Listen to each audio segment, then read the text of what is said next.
The Lakers owner is reportedly ready to move on from LeBron James.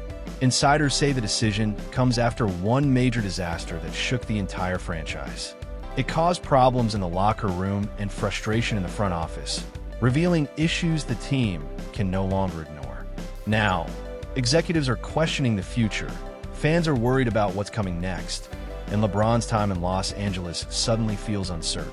So what was the moment that pushed ownership this far? And could this really be the start of the end for LeBron in LA? J-Mac, if you're a Laker fan, it was a disheartening day, but they got new owners, and new owners have come. You ever drive by that restaurant, it says under new management, and they're going to change the entire menu. They're not going to tweak. So I want to read everybody, J-Mac, the headlines that are circulating about the Lakers, who are the biggest brand in the NBA, the Yankees of Major League Baseball. These are the headlines this morning. Lakers reportedly preserving cap space for next season. Dorian Finney-Smith exit. Disaster. Lakers gave up 3 draft picks for less than 50 games of Dorian Finney-Smith. Jordan LeBron thing. I am totally fine with people saying 6 championships versus 3 championships.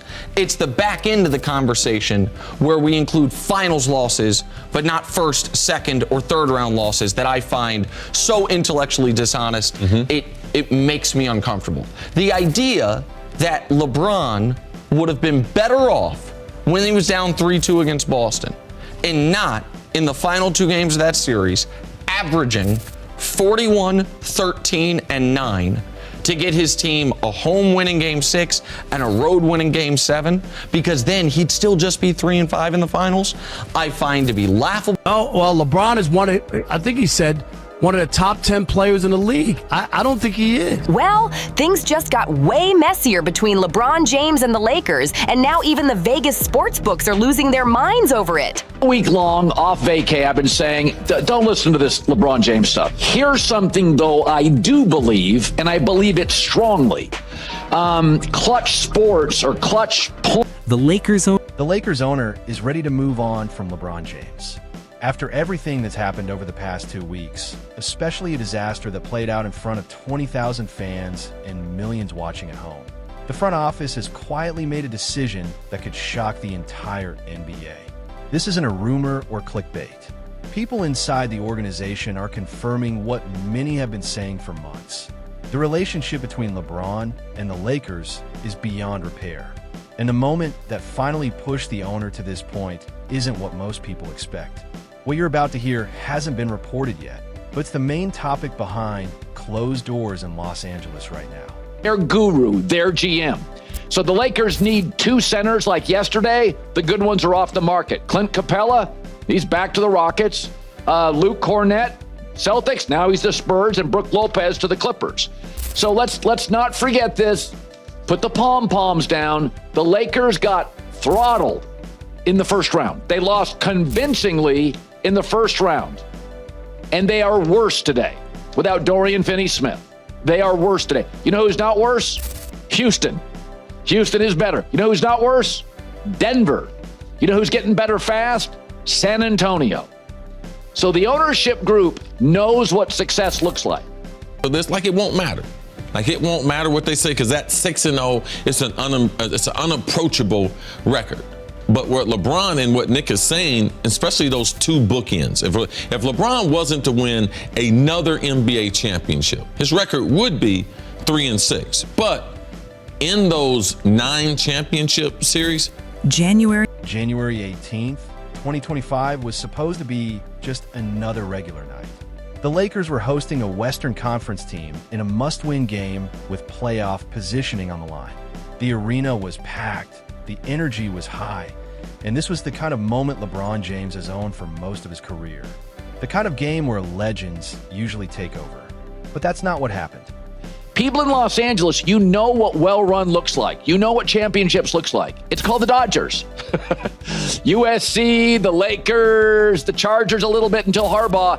Yeah, they're selling you on that, and that's not what it is. So the Rams, brilliantly run. The Dodgers, immaculately run. The Lakers, mom and pop shop. It's all changing. Big game hunting next year, not including LeBron in the discussions. He's had a great career. He should not be dictating any terms at this point. Not saying you trade him. We're going to do, the new guys say, we're going to do what we're going to do because we know what winning looks like. It's Ohtani and Bet, not 41-year-old LeBron and perpetually out of shape or an average shape Luka. Okay, J-Mac, let me bring you in here. The Austin Reeves thing is interesting because obviously that's the piece that is, he's one of the few. And this last one, if his career was to end, his record really should be 3-4 because getting them to the championship at 22 was remarkable. And we saw this season. Now, we're not 20 years removed now. We're watching it in real time. No NBA player would have gotten that Cavs team to the championship. So how can I hold it? And Nick, I'm big on the championships because that's the way you judge NBA players. But I can't hold his Midway through the third quarter, with the game still close, LeBron was called for an offensive foul.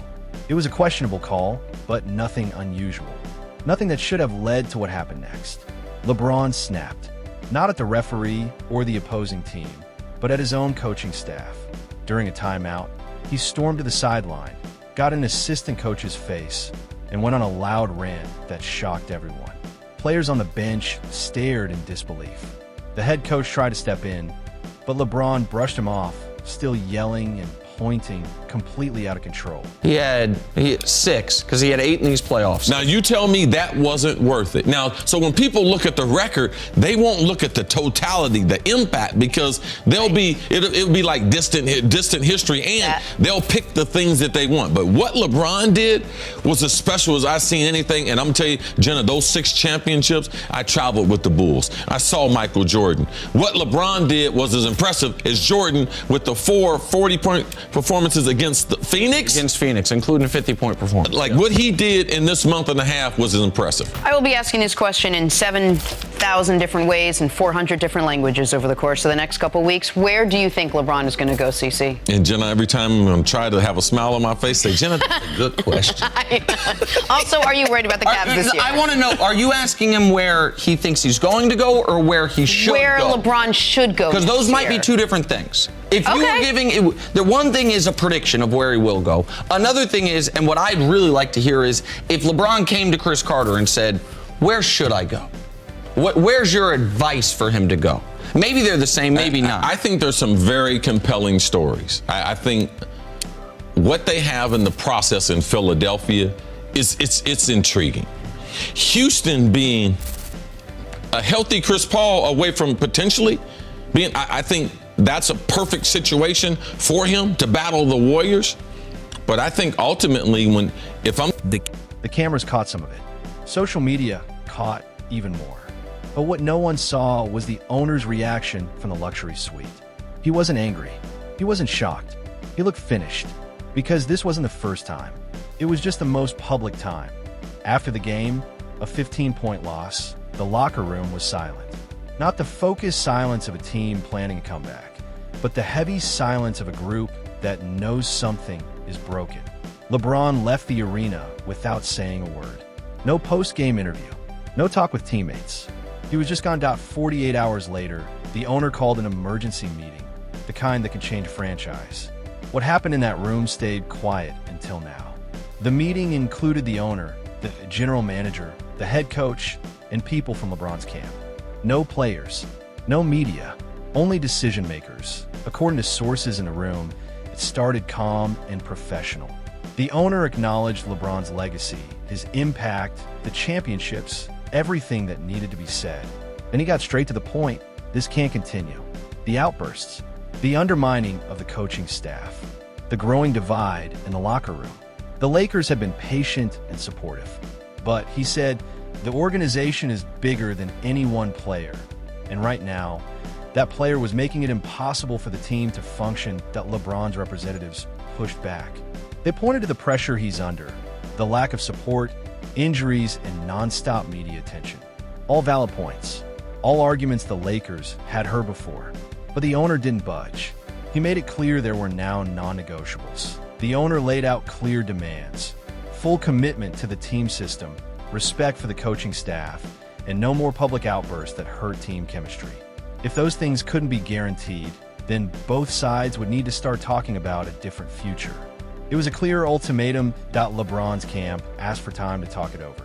The meeting ended without a resolution. No handshakes, just tension so thick you could feel it in the room. That's when the owner started making phone calls. Not to the media, not to other teams, to his inner circle. The message was simple: start preparing for a future without LeBron James. And honestly, if you've been paying attention, this wasn't a surprise. January 18th wasn't a one-time blow-up. It was the breaking point of a season full of warning signs that people ignored because, well, it's LeBron James. You don't usually move on from LeBron James.